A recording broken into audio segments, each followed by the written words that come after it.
Asia warrior network पर आप सभी दर्शकों का अभिनंदन और स्वागत है।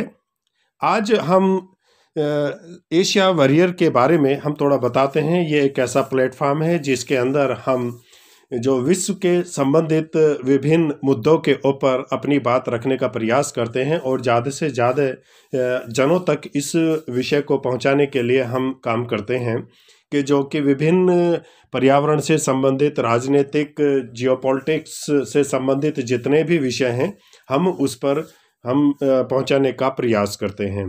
तो आज इसी क्रम में आज हमको जानकारी देने वाले हैं वो है कि विश्व के अंदर कितने जो पॉपुलेशन है वो किस तरह से बढ़ती जा रही है और आने वाले समय में जो प्राकृतिक संसाधन हैं उनके ऊपर कैसे दबाव पड़ने वाला है, उसी से संबंधित आज हम एक जानकारी आपको देने वाले हैं। आप सभी जानते हैं कि जो विश्व के अंदर दिन प्रतिदिन जनसंख्या बढ़ती जा रही है और जो क्षेत्र है, भूखंड है, वो लिमिटेड है। साथ ही साथ जो हमारे पर्यावरण और प्राकृतिक संसाधन हैं उनके ऊपर भी अधिक जनसंख्या का दबाव बढ़ता जा रहा है।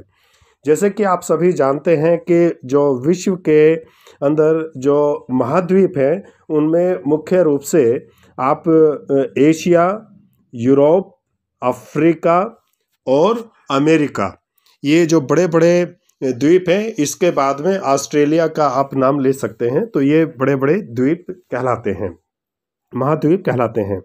तो इन्हीं महाद्वीप के अंदर हम सबसे पहले आज चर्चा करेंगे सिर्फ और सिर्फ एशिया महाद्वीप की। एशिया महाद्वीप के अंदर अगर आप देखें तो विश्व की सबसे ज़्यादा जनसंख्या केवल इसी महाद्वीप के ऊपर रहती है। इसमें अगर बात करें जनसंख्या का तो सबसे बड़े विश्व के जो सबसे जनसंख्या वाले बड़े देश हैं उसमें आप कह सकते हैं कि चाइना नंबर 1 पर आता है, उसके बाद भारत दूसरे नंबर पर आता है, फिर उसके बाद इंडोनेशिया है। ये एशिया के सबसे ज़्यादा जनसंख्या घनत्व वाले देश हैं। यहाँ पर साथियों मैं बताना चाहता हूँ कि जो भविष्य में एशिया के अंदर जिस प्रकार से दिन प्रतिदिन जनसंख्या बढ़ती जा रही है और हमारा क्षेत्र सीमित है, उसके अंदर प्राकृतिक संसाधनों के ऊपर एक बहुत ही ज़्यादा दबाव बढ़ता जा रहा है।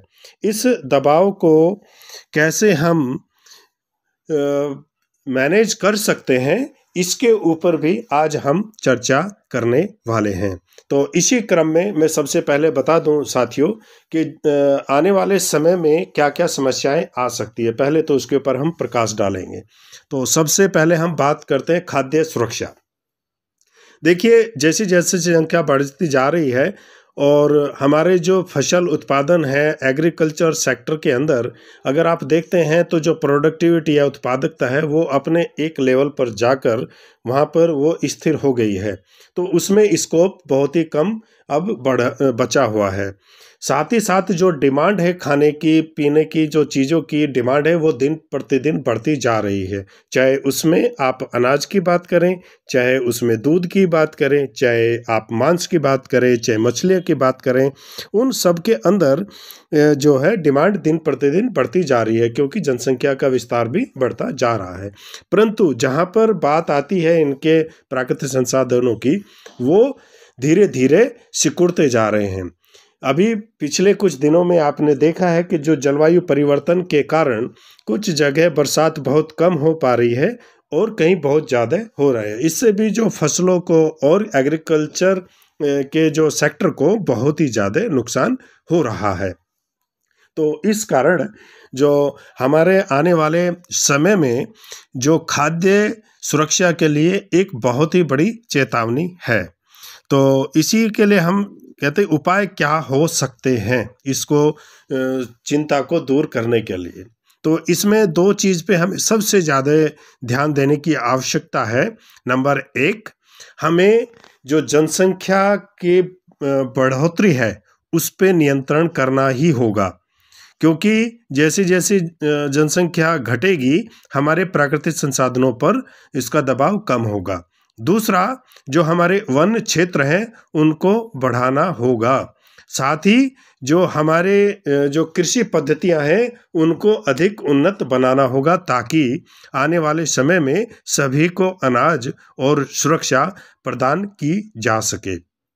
तो आज का विषय अब यहीं पे समाप्त करते हैं। अगले विषय में हम इससे अधिक जानकारी आपको देंगे। इसी के साथ ही धन्यवाद।